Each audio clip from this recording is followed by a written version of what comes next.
Hola a todos, bienvenidos de nuevo. Esto es Paralogía, ya saben, el podcast donde hablamos acerca de fenómenos paranormales, teorías de la conspiración y otros eventos sobrenaturales, pero todo esto desde un punto de vista crítico, intentando a la vez hacer un poco de divulgación de la ciencia y la filosofía. Y pues de nuevo estoy yo aquí, Jerónimo, y como siempre, Jorge.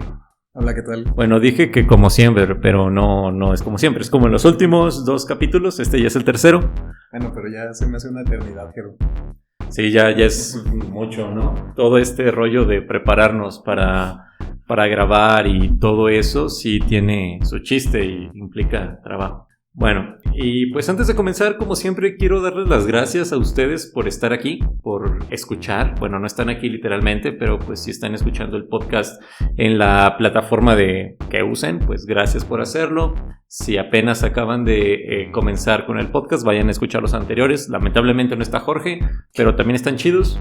Y pues también quiero agradecerle, como siempre, ahora sí es como siempre, a Alejandro, que desde el inicio de este proyecto ha estado apoyando desde la distancia. Muchas gracias, Alejandro, por el apoyo. Y también, por otro lado, quiero darles un anuncio, un aviso importante.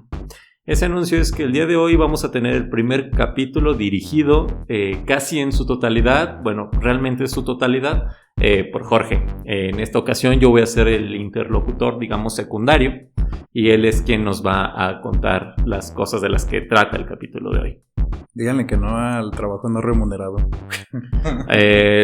Tu remuneración es la gratitud de nuestros teleescuchas. Gracias. Ok. Muy bien. Y además de eso, también quiero recordarles que pues sigan las redes sociales del podcast. No es una orden, es una amable petición. Pero sí, síganlas ahí en TikTok e Instagram. Y próximamente vamos a estar también en YouTube con todo y video. A lo mejor no les aseguramos nada. Esperemos. Pero bueno, cuando estemos en YouTube también les avisamos. Pero ahí andamos, Así que, pues nada, Jorge, ¿qué? ¿Empezamos? Sí. ¿Con qué tema vamos a empezar, Jero? Pues el día de hoy vamos a hablar acerca de los sueños y de algo muy peculiar que a veces sucede cuando estamos soñando, que son las parálisis del sueño.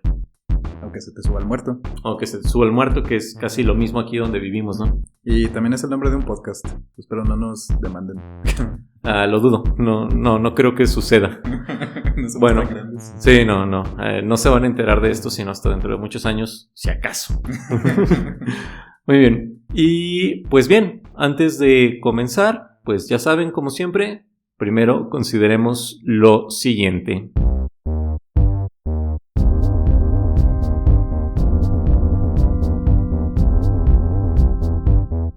Imaginen que inician su día como cualquier otro día de su vida, todo normal.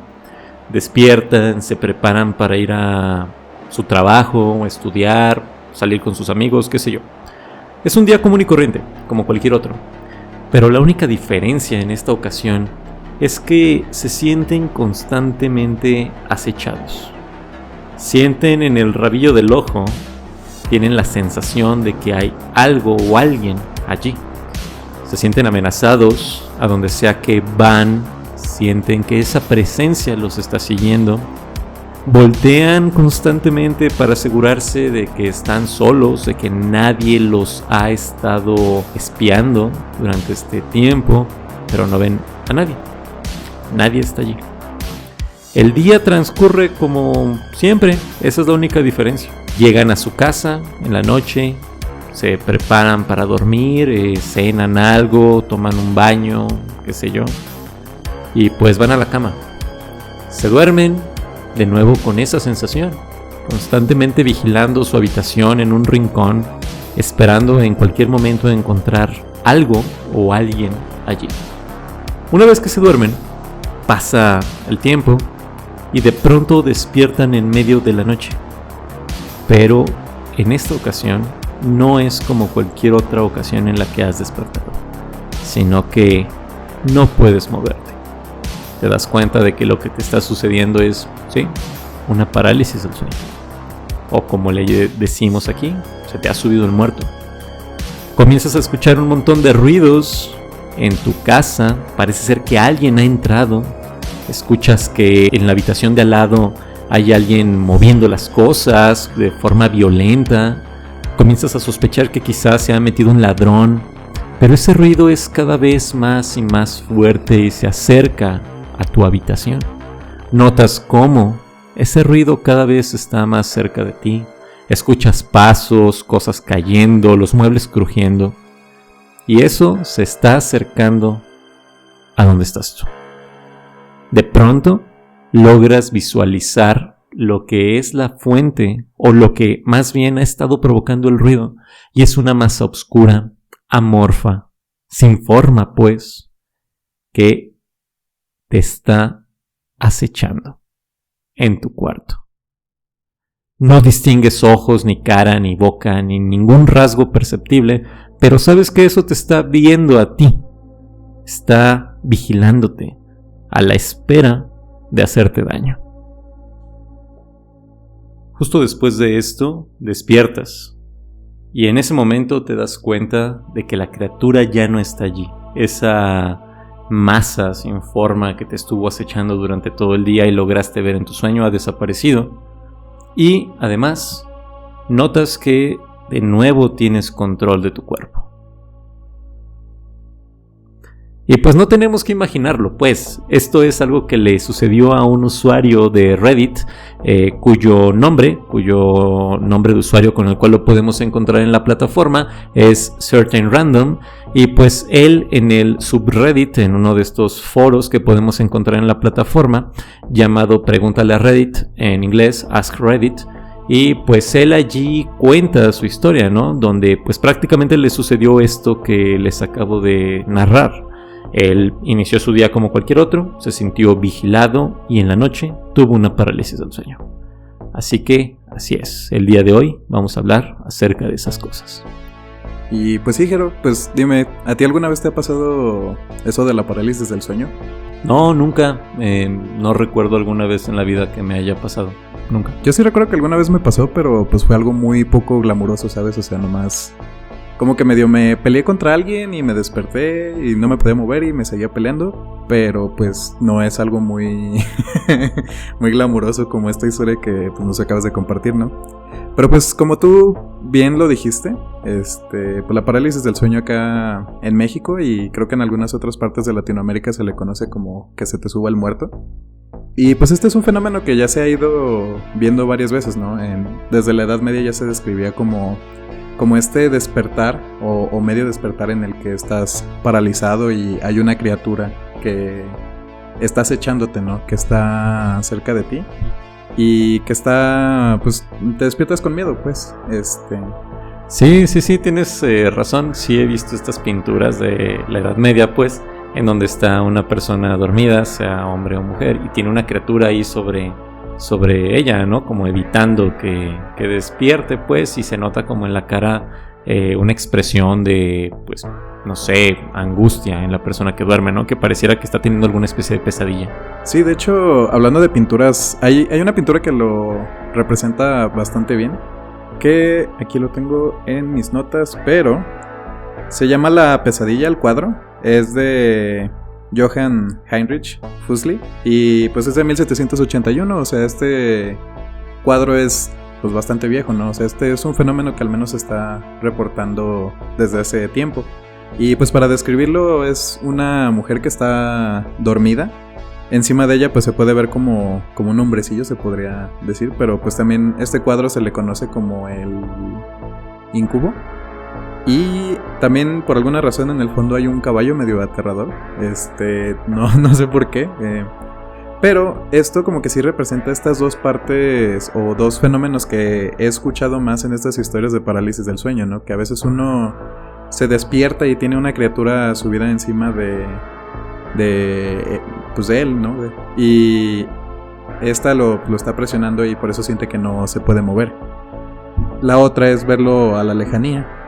Sí, de hecho me ha tocado escuchar testimonios, pues, de personas que dicen a las que dicen que se les ha subido el muerto, que pues experimentan esta sensación, ¿no? Como de que tienen algo sobre ellos que evitan que se muevan, ¿no? Y así es como, pues, al menos a veces se explica la imposibilidad del movimiento que sucede en estos casos.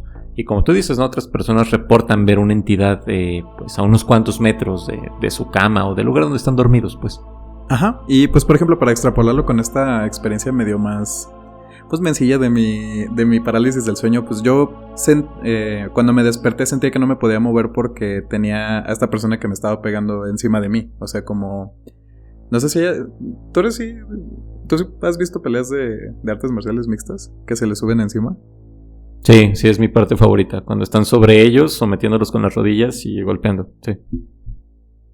Ok, y pues sí, por eso es que me gusta bastante esa pintura de las que te estoy hablando, porque pues sí simboliza estas dos naturalezas de la parálisis del sueño.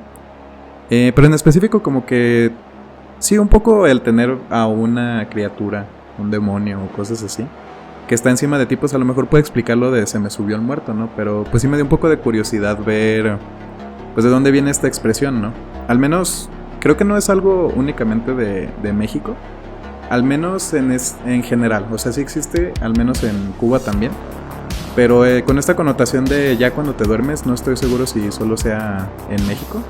Pero en específico todo esto viene de la cultura de los santeros, de la religión santera.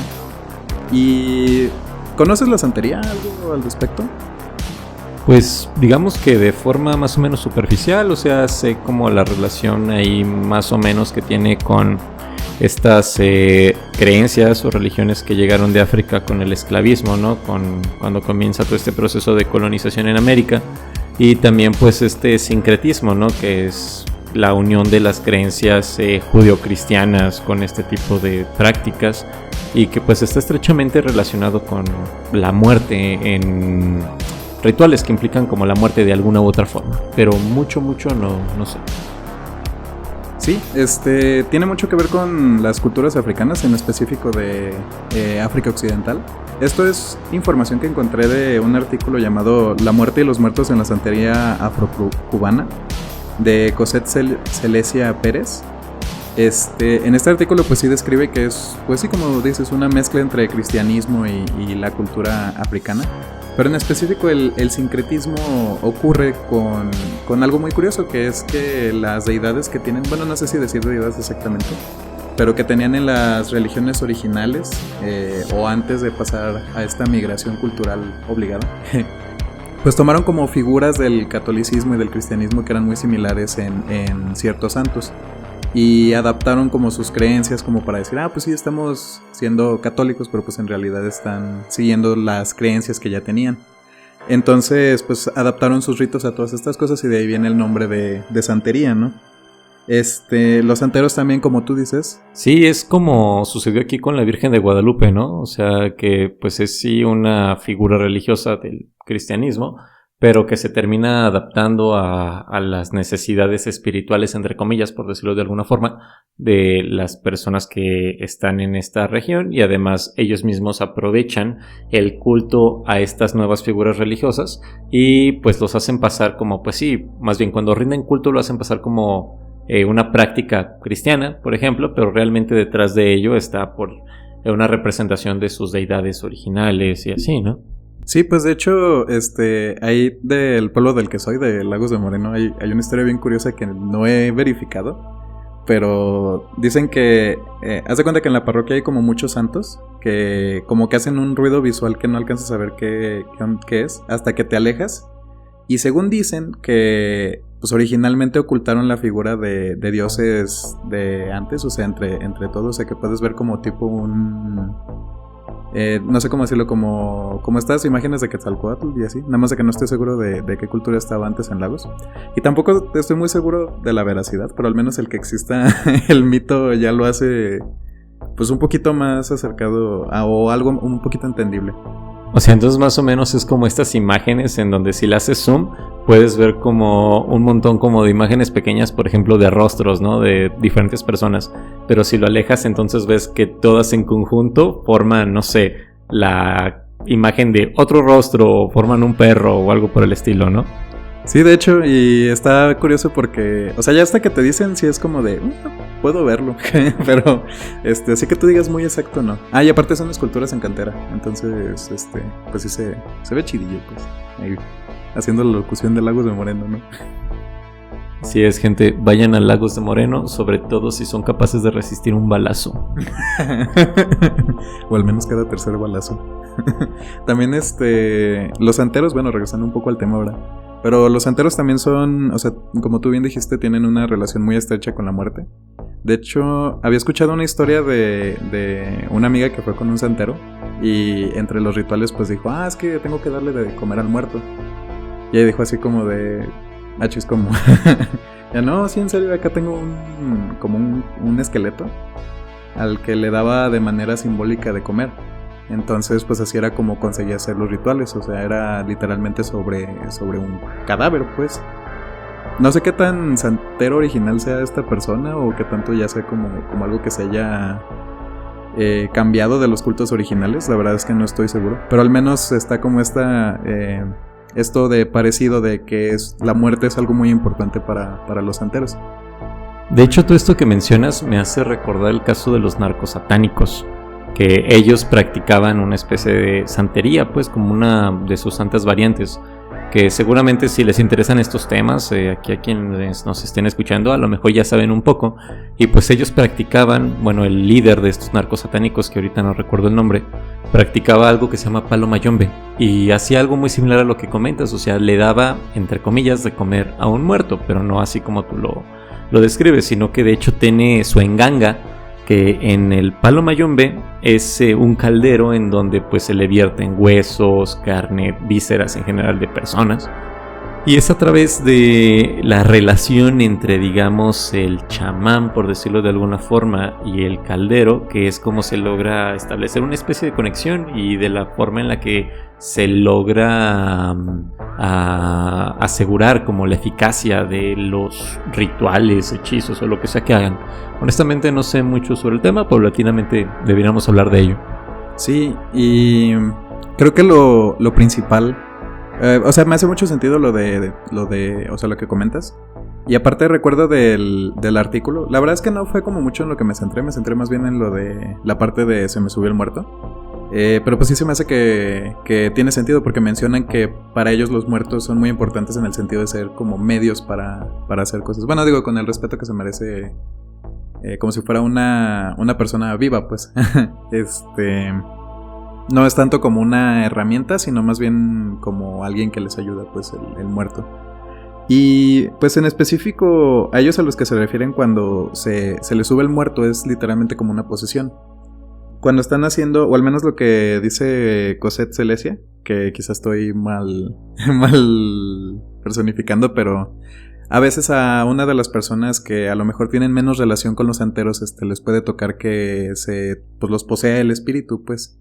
Y es cuando se les sube el muerto. Y los santeros, en lugar de como hacer algo para evitarlo, más bien como que lo acrecentan, o sea, empiezan a hacer el ritual más fuerte o ese tipo de cosas. Entonces como que para ellos tiene una connotación positiva. Pero entonces, bueno, al menos yo lo que he escuchado, pero no sé tú, pero esta parte de que se me sube el muerto es algo pues bastante negativo. Sí. Sí veo, ¿no? Esto pareciera que sí, como dices, para estas personas que practican la santería, pues sí como que tiene esta connotación positiva por ser el medio a través del cual pueden realizar como sus trabajos místicos, religiosos, por decirlo de alguna forma. Pero pues al menos, como tú también lo señalas, pues aquí lo que nosotros entendemos por se me subió el muerto es una experiencia súper horrible por la cual no queremos pasar, pues.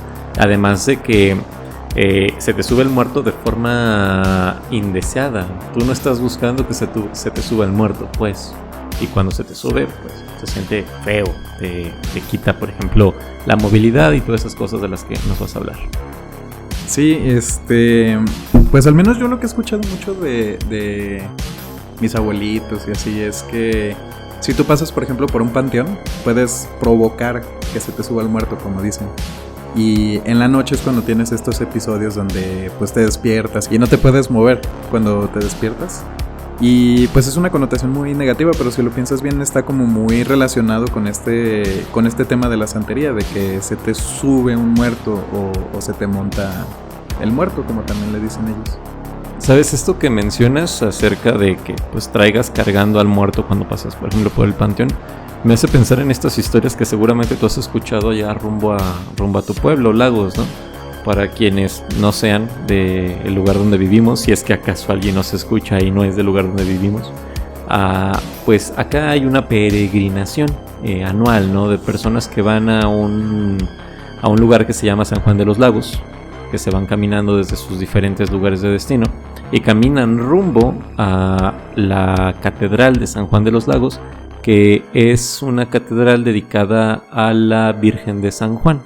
Entonces hacen esta procesión caminando desde un punto al otro, que está algo lejos, y pues todo como con un sentido religioso, fervor, ofrendas y todo este rollo.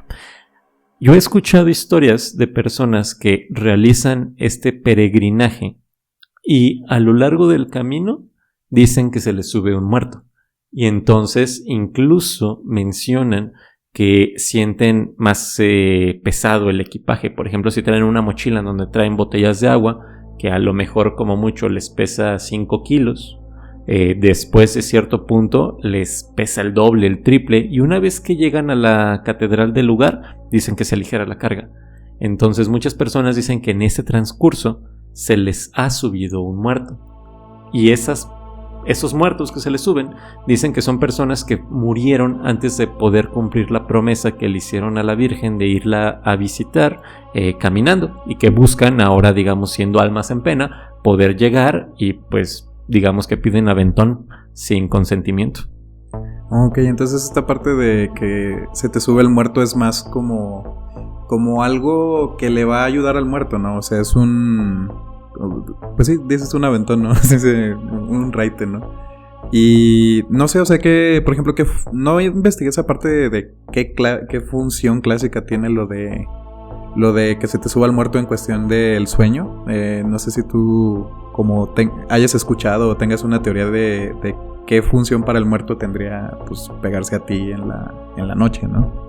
Pues así como que una teoría acá, una explicación súper rigurosa sobre eso, pues no, creo que está difícil tener una explicación rigurosa de ese tipo de cosas. Pero pues si yo tuviese que explicar esto de alguna manera, creo que no lo sé, o sea, primero tendría que suponer que los muertos, los espíritus, fantasmas o lo que sea que ande allí, como sea que se manifiesten, ya sea que existan las almas y sean almas desencarnadas o mentes desencarnadas, esas cosas deberían ser capaces de tener intenciones, ¿no? Y de hecho, poder tener la intención de subirse a una persona, tener el deseo de subirse a una persona y tener la capacidad de subirse, o sea, esta alma o mente desencarnada debería poderse mover, pues, ¿no? Y esto lo que me hace pensar es que, pues, ¿por qué razón podrían tener esa intención? Y creo que si tuviese que forzar alguna especie de explicación, yo diría que pues uno no anda por allí haciendo cosas sin razón. Creo que normalmente uno hace las cosas porque tiene, al menos desde nuestra perspectiva, desde nuestra subjetividad, razones para hacerlo. Quizá si hacemos un análisis de esas razones, a veces no son las mejores, pero en la mayoría de las ocasiones, en el momento, son la mejor razón que tenemos a nuestra disposición. Entonces yo creo que puede ser el caso de que estos muertos se les suban a los vivos, porque quizá pueden obtener algo de ellos, ¿no? A lo mejor alguna especie de, entre comillas, energía vital, qué sé yo, para poder seguir allí buscando víctimas para subírsele a esa persona. No sé, incluso si tuviese que denominarlo de alguna forma, creo que sería como alguna especie de vampiro, ¿no? Que se anda subiendo a una persona y a otra, succionándoles de energía vital, y que es básicamente el principio de los súcubos y los íncubos, ¿no? Sí, de hecho ahorita que estabas diciéndolo como a la mitad dije, sí, a lo mejor pues de hecho son de los únicos demonios del sueño, ¿no? Al menos de los que yo conozco.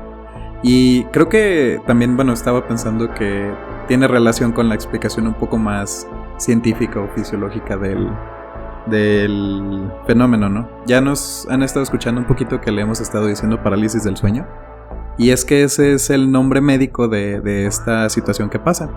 Y pues verán, o sea, normalmente el sueño como funciona es que pues nuestro cerebro apaga nuestro cuerpo para no estar actuando lo que hacemos. De hecho, en un libro explorando el mundo de los sueños lúcidos, describen un fenómeno curioso, que es que en el estado de movimiento ocular rápido, o sea, en el que más estamos soñando, se mueven los ojos igual en el sueño que en la vida real. O sea, como no puedes paralizar ese músculo, pues se mueve igual. O sea, nosotros estaríamos actuando en nuestro sueño, y pues sería también una explicación de los sonámbulos, ¿no?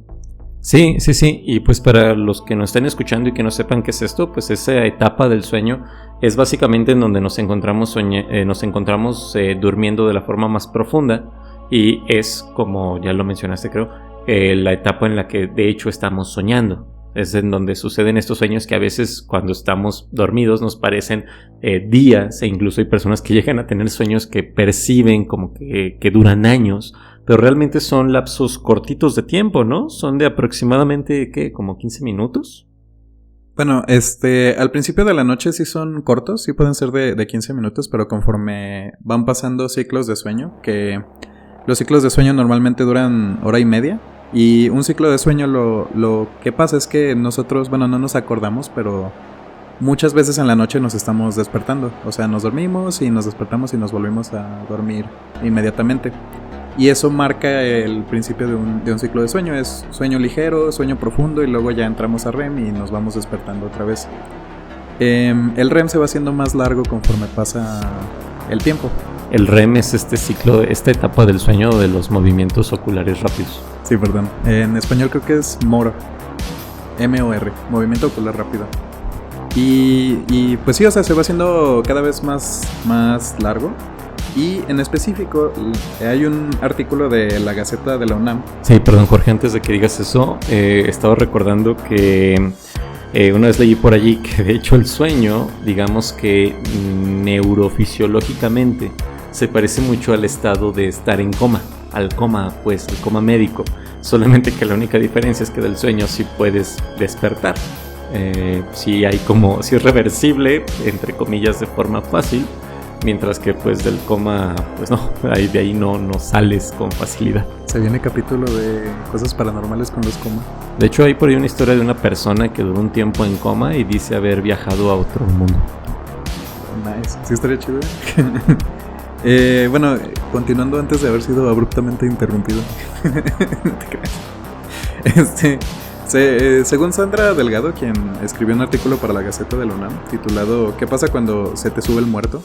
Con comillas, explica que pues es este fenómeno que les comentaba, ¿no? Que uno se despierta, pero no por completo, o sea, todavía sigue el cuerpo paralizado, y la mente activa, ya puedes mover pues, los ojos, estás viendo tu entorno, pero sigues como en este estado de semisueño. Y pues una explicación de por qué normalmente se sueñan estas cosas pesadas es porque, pues imagínate, o sea, no te puedes mover, notas esto y ya te causa una emoción negativa, que es este susto por qué me está pasando, ¿no?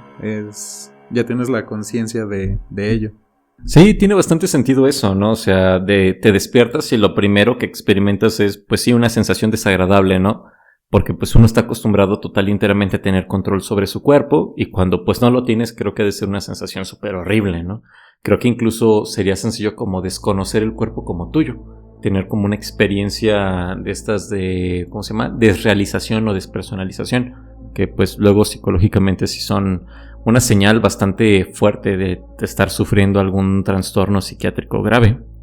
Pero, ¿sabes? A mí me hace ruido el hecho de que, pues sí, reconozco que todos los seres humanos tenemos una neurofisionomía, pues hasta cierto punto idéntica, pero pues no me parece satisfactoria la explicación, porque a pesar de que pues sí todos tenemos esta sensación desagradable al no tener control de nuestro cuerpo, ¿por qué la vamos a representar todos de una forma muy similar? Porque las descripciones entre un caso y otro y otro y otro siempre son: tengo algo que está haciéndome presión sobre el pecho, es una entidad negra con forma humanoide, o también es esta como sombra, esta silueta parada en la esquina de mi habitación. E incluso, como ya lo mencioné pues hace tiempo en un capítulo cuando hablé de las personas sombra, de la gente sombra, está el hombre del sombrero, que el hombre del sombrero también aparece en muchos casos de subida del muerto, de parálisis del sueño. O sea, yo no me explico cómo es que, a pesar de que hay, digamos, diferentes formas de experimentar lo desagradable, el trauma o cualquier otra experiencia negativa, ¿por qué los vamos a representar de la misma forma entre un caso y otro? No sé. No, pero creo que también aquí es donde vienen como ciertos arquetipos, ¿no? O ciertas cosas que tenemos como culturalmente, ¿no? Por ejemplo, la mayoría de las personas creo que no hemos experimentado el no poder mover nuestro cuerpo más que en ciertas situaciones, ¿no? Que es cuando nos tienen contra el piso, en contra de nuestra voluntad, ¿no? Quizás sea como fácil, como extrapolar esta sensación a directamente no me puedo mover, alguien me está deteniendo. Pues bueno, Jorge, yo nunca he estado contra el piso en contra de mi voluntad y espero nunca estarlo. Yo acá revelando mis traumas, ¿no? No, o sea, por ejemplo, jugando a las luchitas, ese tipo de cosas, o sea, que te quieres levantar. ¿Nunca has jugado a las luchitas, Jero? Pues sí he jugado, pero nunca he sentido como que estoy en contra del piso, en contra de mi voluntad, porque voluntariamente estoy jugando. A ver, aquí ya vamos a entrar en otro debate, porque entonces quieres perder, pues, porque pierdes si estás contra el piso. Entonces, como no quieres perder, ya es en contra de tu voluntad. Pero es un juego, así que yo sé que esa sensación o más bien ese evento de estar en contra del piso va a terminar y no va a escalar. O sea, no es una cosa que me cause disgusto o, ¿cómo se dice? Malestar, pues. Creo que estoy revelando que soy demasiado competitivo. No, pero creo que ya te entendí. O sea, que no es una experiencia tan negativa como para hacer que se haga tan mal en un sueño, ¿no? Sí, no creo que sea una experiencia lo suficientemente significativa para eso. Ahora, además, no todo el mundo tiene ese tipo de experiencias como para decir, eso es lo que explica que veamos gente, sombras humanoides y personas con sombrero y hombrecillos feos sobre nosotros. Ok. Sí te entiendo. Al menos sí hay una explicación de por qué este fenómeno, o sea, puede pasar a un nivel fisiológico. Y dicen que normalmente la parálisis del sueño es como mucho, si tienes un periodo de estrés, te puede pasar. También eso quizá aporte a las emociones negativas, pero pues sí es cierto, o sea, ahorita no se me ocurre como algo cultural o arquetípico que te pueda explicar este tipo de cosas. Por ejemplo, para explicar a lo mejor este punto un poco más, porque pues, me imagino que el arquetipo a lo mejor sí es un tema medio raro, pero no sé, a lo mejor creo que por nuestra cultura, pues la mayoría de nosotros hemos visto, no sé, una imagen de Jesús, ¿no? Entonces a lo mejor si soñamos con Jesús o alguien que se parezca a Jesús, pues no sería muy raro que dijeran, es que eso es que soñé con el hombre barbado y de pelo largo. No creo que a nadie se nos haría raro, o sea, eso es como algo que culturalmente pues tenemos como más presente. O a lo mejor algo más fácil, o sea, soñé con Vicente Fernández o algo por el estilo, no sé. Sí, esa explicación te la compro más fácilmente, ¿no? Decir, sí, soñé con, no sé, el actual, no sé, artista de moda, ¿no? Con el youtuber que está en todos lados, o el tiktokero que está aquí y allá, que está siendo, digamos, que es muy mediático, que se volvió viral. O sea, eso se me haría un poquito más fácil de comprender. Pero, ¿sabes? Ahorita que mencionabas lo de las cosas que pueden causar una parálisis del sueño, recordé que pues no solamente eso que mencionas es algo que son cosas que lo pueden causar, sino que también puede ser producido por la alteración de los ciclos circadianos. Un ciclo circadiano básicamente es esta serie de, digamos, eventos, sucesos que van indicando, que van guiando una especie de reloj interno que tenemos nosotros como seres vivos. Por ejemplo, la luz natural. En la mañana va incrementando la luz natural, en la noche va disminuyendo, hay ciertos puntos del día en donde hay mayor cantidad de luz y esto va propiciando que nuestro organismo se autorregule a partir de ello y los procesos metabólicos se respondan a esto, porque en la noche nuestro metabolismo funciona diferente que en la mañana. El metabolismo a las 3 de la mañana es distinto que a las 3 de la tarde. Entonces, estos ritmos circadianos, si se alteran, pueden producir, como tú lo acabas de decir, también estrés, y eso propiciaría un episodio de parálisis del sueño. De hecho, por ahí una vez estaba leyendo que personas que viajan, por ejemplo, a zonas del mundo en cortos periodos de tiempo, pues en un avión, y llegan a un lugar en donde, debido a la posición global de ese lugar, hace que el horario sea drásticamente diferente al lugar de donde vienen. Ponle unas 12 horas de diferencia. Eso genera una alteración muy drástica en el ritmo circadiano y puede propiciar parálisis del sueño. Lo que le dicen el jet lag, ¿no? Exactamente, sí, el jet lag. Ah, ok. Sí, pues también hay cosas como más como de ingerir. Por ejemplo, también dice que el alcohol es algo que lo causa. Y he escuchado también en comunidades, curiosamente también de Reddit, de lo de los sueños lúcidos. Sí, ahorita que mencionas que lo de la comida, pues sí, también si comes sandía en la noche, cae pesado y hasta te puedes morir. Como todos buenos mexas sabemos que la sandía no cae chido. Pero te decía que había visto también en estos subreddits de sueños lúcidos, que es poderte dar cuenta de que estás dormido durante el sueño, ¿no? También reportan que es fácil incrementar la parálisis del sueño si intentas despertarte en la madrugada varias veces. O sea, si te interrumpes mucho el ciclo de sueño, como que incrementas la probabilidad de que te dé una parálisis del sueño. Y eso está curioso, pero también reportan que no necesariamente son malas. De hecho, es una técnica para inducir un sueño lúcido. El tener una parálisis del sueño, te das cuenta que estás en esta situación y te vuelves a dormir sabiendo que vas a soñar inmediatamente. Porque si te vuelves a dormir de una parálisis del sueño, entras directamente a la fase REM. Digo, ya salirse un poco del tema, pero lo importante era ver que hay varias formas de producirse la parálisis del sueño. Y esta sería como la explicación fisiológica, pero con esto que mencionabas de lo raro que es que muchas personas como que sueñan con lo mismo, pues me llega la pregunta, se me acaba de ocurrir, aunque la tengo escrito aquí en mi escaleta, pero que si al explicar o sea, si explicas de manera fisiológica un fenómeno necesariamente o es algo necesario para o quitarle toda la parte del misticismo, o todavía tiene como este valor la parte ritualística de las cosas o la interpretación mágica. Híjole, creo que es una pregunta difícil de responder.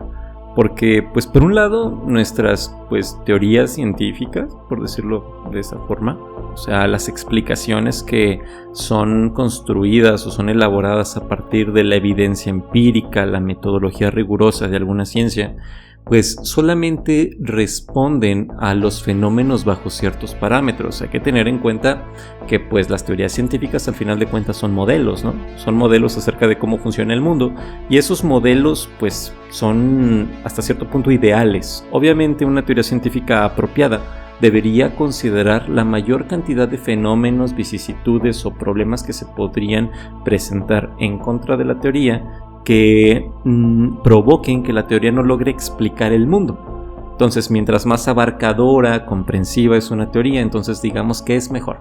Sin embargo, pues resulta que las teorías usualmente no se adaptan de forma perfecta como es la realidad, y entonces hay incongruencias, ¿no? Y por lo mismo tenemos que acotar la teoría, las explicaciones que se pueden generar a partir de ella a ciertos fenómenos que ocurren bajo ciertos contextos, bajo ciertos parámetros, con ciertas variables y así. Justamente este es todo el problema de la experimentación, ¿no?, en la ciencia, porque los experimentos que se hacen pues únicamente funcionan bajo ciertas condiciones experimentales. Luego las condiciones experimentales no son las mismas a las condiciones ecológicas, naturales, pues.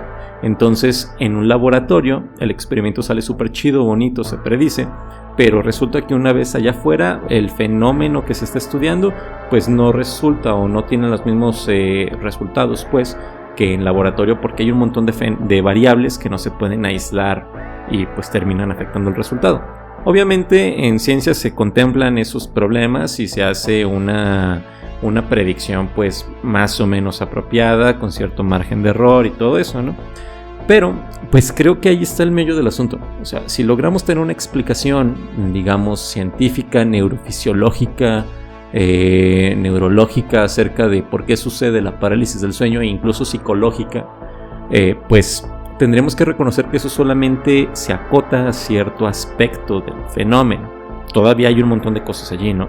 Además, esta explicación es elaborada a partir de la evidencia empírica, y esta evidencia solamente confirma, por ejemplo, la actividad neuronal en tal región, por ejemplo en el hipotálamo, en la glándula pineal, el incremento o decremento de alguna hormona, actividad de neuroquímica eléctrica en cierta región del cerebro y todo esto, ¿no? Pero nada de eso refuta la idea de que, por ejemplo, existen los fantasmas. O sea, es total y enteramente compatible una cosa con la otra. Que existen los cerebros, que la parálisis del sueño es producido por un fenómeno químico eléctrico en nuestro cerebro, pero eso no es razón suficiente para excluir que hay fantasmas o muertos allá afuera haciéndonos despertar y subiéndose.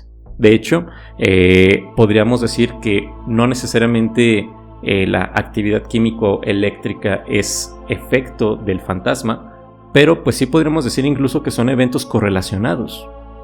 ¿Sí? O sea, eventos que curiosamente pasan al mismo tiempo. O quizá una dimensión del efecto produzca el otro, ¿no? A lo mejor una persona que está en este estado pues es más receptiva para cosas que ya hay. Y digo, también esto es como siendo un poquito abogado del diablo, ¿no? O sea, no hay nada que nos diga tampoco que sea así, o sea, que los fantasmas se aparezcan cuando uno está receptivo, pero pues es un experimento también para entender que de cierta forma se explica el cómo del fenómeno con este avance científico, también un poco el por qué, pero no hay nada que, o sea, como tú dices, que nos diga que no existe o que no pase, que es pues un poquito el espíritu de este podcast, ¿no? El de estar checando que ver bien lo que hace la ciencia y no sobreinterpretar las cosas o sobrepasar. Lo único que sí me preocupa es que la ciencia explica lo material, ¿no? O sea, es lo único de lo que estamos seguros que existe. Y de cierta forma como que estas explicaciones de que se sube el muerto o de lo que no puede explicar la ciencia, siento que otra vez caemos en esta parte pues del dios de los huecos, que lo he mencionado un poquito en otros podcasts, de esto de que cada vez vamos explicando más cosas con la ciencia y se le va acabando el terreno a lo misterioso, ¿no? ¿Qué tanto crees que sí existiría como un plano inmaterial? O más bien, ¿tendría que existir como algo inmaterial para poder explicar el fenómeno? ¿O podría ser algo como material los fantasmas? Heráclito diría. Bueno, no, de hecho sí va por allí mi respuesta, pero eso no es lo que yo genuinamente creo. Heráclito diría allí que pues los opuestos son necesarios, ¿no? Si tenemos cosas materiales, entonces deberíamos tener cosas inmateriales. Si uno complementa al otro, y estas cosas que parecen opuestas, contradictorias, excluyentes, si logramos, digamos, tener las capacidades cognitivas de conocimiento suficientes, pues deberíamos poder apreciar que a pesar de ser opuestas, pues realmente se complementan y forman una totalidad. Eso es lo que creía Heráclito, ¿no? Un filósofo de hace como, no sé, 2700 años. Un presocrático. Decía más cosas además de esto, pero ahorita que formulaste esa pregunta me acordé y él pues creo que respondería algo como eso. Pero lo que yo pienso es que pues no creo que haya algo, al menos inmaterial en el sentido místico religioso al que estamos acostumbrados. O sea, por ejemplo, las ideas, por ejemplo, el concepto de 2 más 2 es igual a 4. Bueno, la fórmula, pues, esa expresión matemática que es un argumento, ¿no? Sí, que es un argumento. Eso, pues, estrictamente no es material como, por ejemplo, la silla en la que está sentado Jorge en este momento, ¿verdad? Sí, no es material de esa forma. Pero creo que todos estaremos de acuerdo en que esa idea es producida por un conjunto de reacciones químico y eléctricas en mi cerebro que le dan lugar. Entonces creo que deberíamos tener en consideración que pues no todas las manifestaciones de la materia son materiales en el sentido estricto y duro en el que pues uno está acostumbrado a usar la palabra, que es para referirse a objetos que son palpables y pues no sé, rígidos. Pero creo que en ese caso deberíamos estar dispuestos a aceptar que estas entidades que a lo mejor están causando la parálisis del sueño, pues quizás son alguna especie de manifestación de la materia que aún no logramos comprender y que pues no es estrictamente sólida, concreta, como a la que estamos acostumbrados. Pero de nuevo, esto es pues pura especulación, ¿no? Pero también hay que tener en cuenta que no está tan al loco esto, ¿no? De hecho, sí hay manifestaciones de la materia que no son palpables. Pensemos en, no sé, en la radiación ultravioleta. O sea, eso es una manifestación de la materia, de la energía, al final de cuentas, ¿no? La materia es energía y no es palpable como tal. También las ondas de microondas, también la antimateria, eso está bien raro, pero pues hasta donde sea no es palpable. También tendremos que preguntarnos entonces qué es ser palpable, ¿sabes? Porque pues, ya cuando nos metemos con cosas muy, muy chicas, ya como que las definiciones clásicas no funcionan. Justamente iba a decir eso, o sea, un átomo que compone una silla, pues palpable no lo es, pero pues es, hasta donde yo sé, sólido. Sí, estoy de acuerdo también que es como que estamos como sobre echándole ganas para que quede lo de la inmaterialidad, ¿no? O bueno, más bien para explicar el fenómeno, ¿no? También como que se me haría curioso, bueno, supongamos que existe como esta inmaterialidad como clásica de fantasma, ectoplasma y sabe qué tanto, ¿no? Y no crucen los rayos. Yo creo que, o sea, si pudiéramos medirlo o si pudiéramos interactuar con esa cosa, ¿no se volvería entonces un tipo de materia como tú dices? Y la otra pregunta sería, o sea, eso sería como meter cosas al plano material, ¿no? Y si la otra opción es de que pues nunca podemos hacer este agregado de cosas fuera de lo material, pues entonces no podremos interactuar con esas cosas y virtualmente no existen. Entonces, pues quedamos en las mismas, ¿no? Esto sería como lo que a lo mejor tumbaría. No, sí, estoy totalmente de acuerdo contigo. O sea, si estas cosas son inmateriales como tal, pues no debería tener ningún efecto causal, no debería poder interactuar en lo absoluto con las cosas que vemos. O sea, si decimos, de acuerdo, existen los fantasmas y son inmateriales, entonces, ¿cómo es que voy a explicar, por ejemplo, cuando supuestamente el fantasma mueve la silla de mi casa? Pues hasta donde yo sé, únicamente las cosas materiales o que son alguna manifestación de la materia de alguna manera, pues solamente esas cosas pueden interactuar con otras manifestaciones de la materia. Nada más así.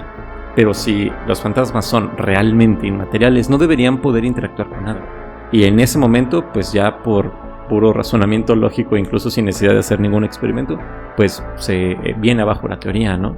En ese caso, si estamos o si queremos defender que los fantasmas realmente pueden interactuar, pueden causarnos parálisis del sueño, pueden hacer todo este tipo de cosas, deberíamos estar pues dispuestos a aceptar que esas cosas, esas entidades que al parecer son inmateriales, realmente son materiales de alguna manera.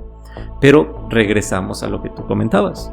Si aceptamos que son materiales de alguna manera, pero carecemos de los medios para confirmar cómo es que interactúan o cómo es que la materia se puede manifestar de esa forma, pues de nuevo estamos en las mismas. O sea, no podemos ni confirmar ni falsear esto, ¿sí?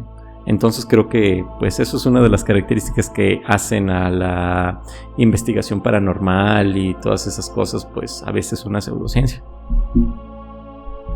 No, y aparte sí se escucha un poco insalvable porque también, bueno, se me estaba ocurriendo, bueno, ¿y qué tal si decimos no, pues es que quizá la mente pues es inmaterial, ¿no? Pero pues regresamos a la misma, ¿no? O sea, si fuera inmaterial no podría levantar mi brazo porque pues mi brazo es material y hay una cadena de mecanismos materiales que me permiten pues levantar mi brazo, ¿no? Entonces pues sí está un poquito insalvable.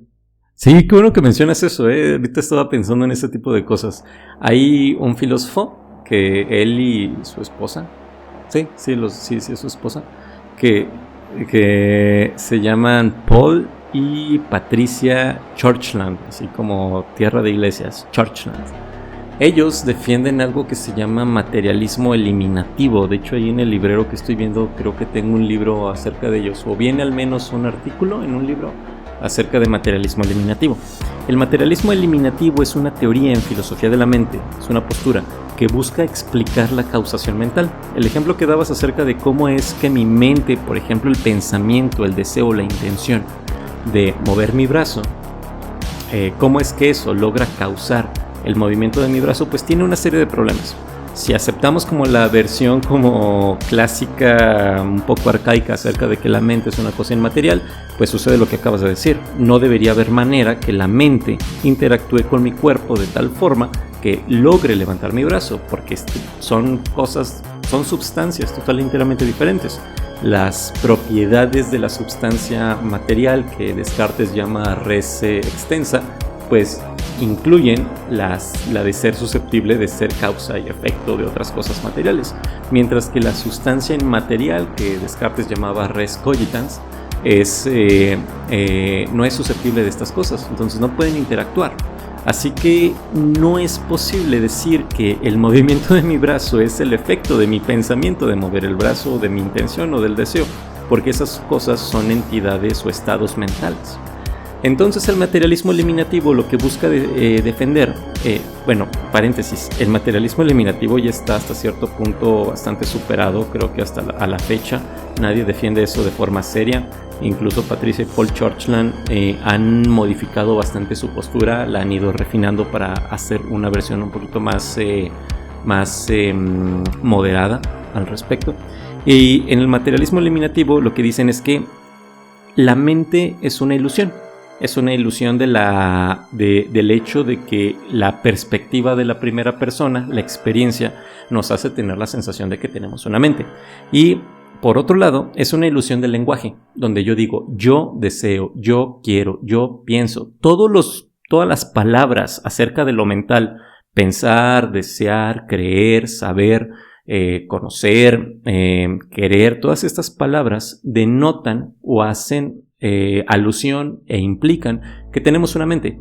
Pero realmente cuando yo digo yo deseo tal, estoy diciendo este individuo, o sea, Jerónimo en tal momento, en tal punto del mundo, en tal ocasión, está teniendo una reacción químico-eléctrica en su cerebro que está en tal parte de la corteza X, del lóbulo no sé qué, que está ocasionando que vaya por agua. Entonces el deseo, la palabra deseo que identificamos comúnmente como una palabra acerca de lo mental, es una forma resumida de hacer referencia a un conjunto de estados neurofisiológicos que provocan el deseo. Entonces lo que ellos dicen, vamos a eliminar todo el vocabulario sobre lo mental y irnos a únicamente cosas fisiológicas. No, y por ejemplo, algo a lo mejor palpable en lo que podríamos ver esto, no sé si a ustedes les pasó, al menos a mí sí. En cuanto dijiste, voy a ir por agua, me dio sed a mí. O sea, fue un deseo que vino de haber escuchado algo externo. O sea, de la interacción material de lo que estamos viviendo, pues vino acá un deseo interno. Entonces, pues no sé, eso está curioso que haya pasado ahorita. De hecho, nos estamos metiendo en mis terrenos, Jorge. Pues hay una serie de cosas ahí bien curiosas y bien interesantes y muy chidas, ¿no? Hay diferentes como formas y aproximaciones que hay aquí y pues es bastante debatible todo ello. Están las visiones hegemónicas, tradicionales acerca de la mente, la cognición, cómo funciona el cerebro y los organismos, los cuerpos. Pero pues eso que tú acabas de mencionar es resultado de algo que se llama el sistema de las neuronas espejo. En parte, ¿no? Esa es una de las teorías que hay, en donde pues resulta que nosotros, seres humanos, tenemos una parte de nuestro cerebro que cuando vemos a una persona actuar o decir ciertas cosas, esa parte de nuestro cerebro se activa y ocasiona que en nuestro cerebro ocurra la misma activación neuronal. Por ejemplo, si yo ahorita veo a Jorge ir a tomar un vaso con agua que está en el escritorio con su mano derecha y llevarlo hacia su boca, puede ser el caso que mi sistema de neuronas espejo ocasione que mi corteza sensorio-motora se active de la misma forma en la que está trabajando la de Jorge y que sería la misma forma en la que mi corteza sensorio-motora se activaría si yo de hecho hiciera el movimiento con el brazo derecho para llevarme el vaso con agua a la boca, aunque yo no esté realizando la acción. Esa es, digamos, que la versión del cognitivismo clásico, ¿no? Que es la postura que dice que pues el cerebro explica la mente. Por otro lado, tenemos otras cosas de teorías un poquito más recientes y que van en contra de estas posturas clásicas, que dirían que es resultado de la resonancia intercorporal y que las intenciones y los vocabularios sobre lo mental realmente son vicios del lenguaje, cuando de hecho lo que hay pues son cuerpos que se mueven y actúan de ciertas formas. La resonancia intercorporal diría que cuando Jorge dice deseo tomar agua, la palabra deseo y además las subsecuentes partes de la oración tomar agua, en mí despiertan una emoción, una sensación, que no necesitan que yo suponga que Jorge está teniendo un pensamiento acerca de tomar agua, sino que yo lo relaciono directamente con una experiencia que yo tengo, que es la de sed, y en ese momento pues se detona la sensación, no tengo que pensar nada, o sea, es sensación pura y dura. Por otro lado está lo de se me fue lo que les dije. Esa fue la resonancia intercorporal. Bueno, perdón, se me fue la idea. Pero sí, o sea, todo esto es pues resultado como de nuestra poca comprensión de la mente, y al parecer hasta cierto punto los fantasmas son también eso. Ya me acordé. También dentro de estas teorías acerca de la mente existe algo que se llama cognición extendida o mente extendida. Básicamente quienes defienden esto dicen que los mecanismos, los procesos que hacen que podamos tener pensamientos, que podamos tener mente o procesos cognitivos, no terminan en las fronteras de nuestro cráneo, porque usualmente pensamos que los pensamientos son únicamente producidos por el cerebro, por el sistema nervioso central, pero los defensores de la mente extendida o cognición extendida dirían que de hecho todo nuestro cuerpo e incluso nuestro entorno inmediato constituye nuestra mente. Y un ejemplo muy curioso de esto en el artículo clásico que da origen acerca a estas cosas son, por ejemplo, las agendas telefónicas, ¿no? Nosotros hoy en día no necesitamos memorizar ningún número de teléfono, todo está en nuestro celular. Antes de los celulares esos teléfonos estaban en cuadernos, entonces no necesitamos gastar recursos cognitivos para memorizar números de teléfono. Realmente todo está anotado allí y podemos acceder a las cosas cuando queramos. Ok, y entonces por ejemplo en la suma cuaderno-persona en total se recuerdan más cosas, pero a lo mejor si aíslas a la persona del cuaderno, de donde está anotando, pues sí se acuerda de menos, como a lo mejor hay mucha gente que se queja de es que las generaciones actuales ya no recuerdan nada, pero no, en realidad pues tienes lo que tú anotas y aparte lo que otros, ¿cuántos somos ya? 8,000 millones de personas están anotando en el internet. Bueno, ahí estoy suponiendo que todos tienen conexión, pero ¿me entienden? Sí, no, vives en el primer mundo, Jorge. No, sí, tienes toda la razón. En el artículo original de esto, que fue escrito por Andy Clark y David Chalmers en el 99, me parece, que se llama La mente extendida, el argumento principal parte de esta idea, ¿no? Tenemos a un sujeto que tiene Alzheimer, que para poder hacer su vida, por ejemplo, recordar su cita en el tal museo, tiene que anotarlo en un cuaderno. Entonces, él es capaz de hacer su vida a partir de estar revisando constantemente las notas en su cuaderno. Así que, pues, al final de cuentas, el cuaderno hace el papel de memoria, al igual que la memoria, digamos, interna, total enteramente neuronal de una persona, le ayudaría a hacer su vida. Si a una persona en condiciones normales le quitas una parte del cerebro, probablemente olvide cosas. Lo mismo que le sucedería a la persona con Alzheimer. Si le quitas su cuaderno, no va a poder hacer su vida. Ok. Y bueno, varias de estas cosas como que me hicieron pensar en... ¿Crees que a lo mejor una explicación de fantasmas, que a lo mejor suena menos glamurosa, pero sea como esta información cultural pasada de generación en generación? O sea, por ejemplo, digamos esta persona que sueña con su abuelo que nunca conoció, ¿no crees que haya presiones culturales que lo hagan soñar con esta persona que nunca conoció? O sea, descripciones que a lo mejor haya pescado al vuelo, esta memoria, esta mente extendida de que pues es la red o núcleo familiar, ¿no? Entonces, pues a lo mejor de cierta forma es inmaterial como inmaterial es la información, ¿no? Pero pues sí es algo que se puede pues ver, ¿no? La información que tenemos de nosotros pues vive a través del tiempo, a través de las personas que cuentan nuestra historia, y sobre estos pequeños fragmentos es que el niño habla de su bisabuelo o cosas por el estilo. Y también de esto pues a lo mejor podemos explicar lo del hombre del sombrero. Quizá el simple hecho de que alguien diga, una vez soñé con un señor con un sombrero, y luego la siguiente persona lo sueña y dice, yo ya también soñé con él.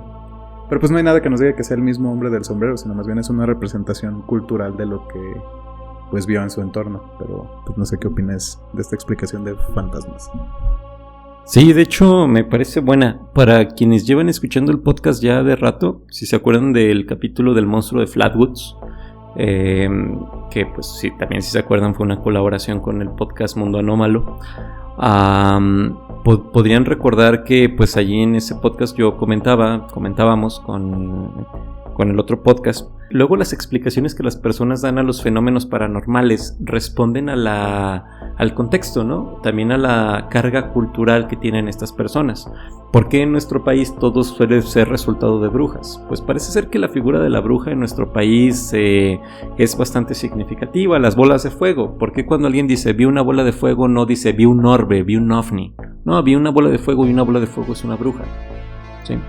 Entonces sí creo que la cultura juega un papel muy importante aquí en esto, y sí también tiene que ver con la tesis de la mente extendida o la cognición extendida, porque existe también gente que defiende algo que llaman la mente socialmente extendida y la mente culturalmente extendida, y pues hay un montón de cosas, e incluso hay personas que dicen que la mente se extiende a las instituciones y cosas por el estilo.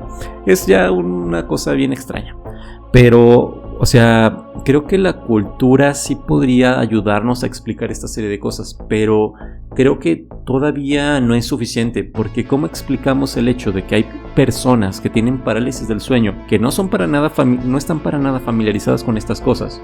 Porque la neta, o sea, yo nunca escuché a mi abuela hablar del hombre del sombrero, por ejemplo, pero aún así reportan estar viendo en parálisis del sueño, en episodios de subida del muerto, gente con entidades con estas características, y pues ahí pareciera más bien que contradice eso que mencionas.